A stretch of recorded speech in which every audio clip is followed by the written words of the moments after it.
بسم اللہ الرحمن الرحیم۔ سیف اللہ یعنی اللہ کی تلوار حضرت خالد بن ولید رضی اللہ تعالی عنہ نے ایک چڑیل جس کا نام عزا تھا اور عرب اس کو پوجا کرتے تھے، اس کو کیسے ہلاک کیا اس ویڈیو میں آپ دیکھیں گے۔ مشرکین عرب کے بہت سارے بت تھے، لیکن ان میں 3 زیادہ اہمیت اور شہرت رکھتے تھے۔ ان کے نام لات، منات اور عزا تھے۔ لفظ عزا عزت سے نکلا ہے، جس کے معنی سب سے زیادہ قابل عزت کے ہیں۔ مشہور عرب قبائل بنو قریش، بنو سلیم، بنو عطفان، بنو ثقیف، بنو کنانہ اور اوس و خزرج عزا دیوی کی پوجا کیا کرتے تھے۔ دراصل لات، منات اور عزا کے 3 بت خانہ کعبہ میں بھی رکھے ہوئے تھے، لیکن یہ صرف علامتی بت تھے۔ اصل بت جن کے مندر بنے ہوئے تھے وہ ذات عرق کے علاقے میں تھے، جہاں عرب کے دور دراز کے علاقوں کے لوگ آ کر ان کی پوجا کیا کرتے تھے۔ عزا کا یہ بت خراز نامی ایک بستی میں واقع تھا۔ یہ ایک شاندار مندر تھا۔ مندر کے سامنے تھوڑے فاصلے پر جھاؤ کے 3 درخت تھے۔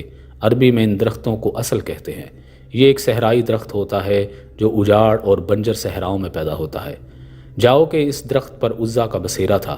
اس بارے میں کسی کو بھی علم نہیں تھا کہ عزا کی جس بت کی پوجا کی جاتی ہے وہ ایک شیطانی طاقت ہے جو اس درخت پر رہتی ہے۔ جب بھی لوگ اس چڑھاوے اور منتوں کے لیے آتے تو وہ چڑیل مندر کے بت میں داخل ہو کر بولتی اور شیطانی قوتوں سے لوگوں کے مسائل بھی حل کر دیا کرتی۔ اس طرح اس کا آقا ابلیس اس کی کارکردگی پر خوش تھا۔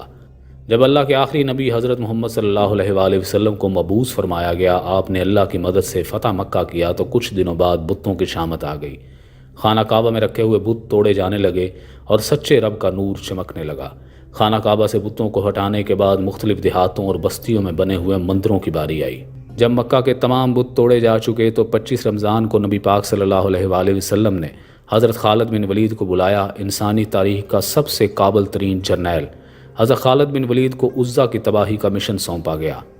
آپ صلی اللہ علیہ وآلہ وسلم نے خالد بن ولید کو حکم دیا کہ وہ عزا کے مندر کے قریب 3 جھاؤ کے درختوں میں سے ایک کو جا کر کاٹ دے۔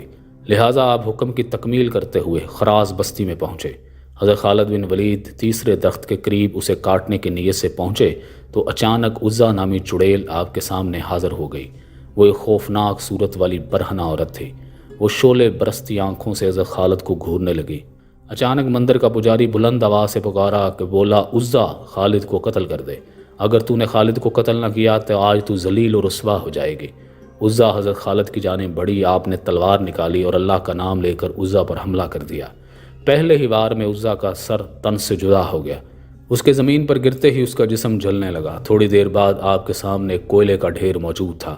حضرت خالد بن ولید نے عزا کو قتل کرنے کے بعد اس کے بت کو بھی ٹکڑے ٹکڑے کر دیا۔ پھر اس کے بعد مندر کے پجاری کو بھی قتل کر کے واپس روانہ ہوئے۔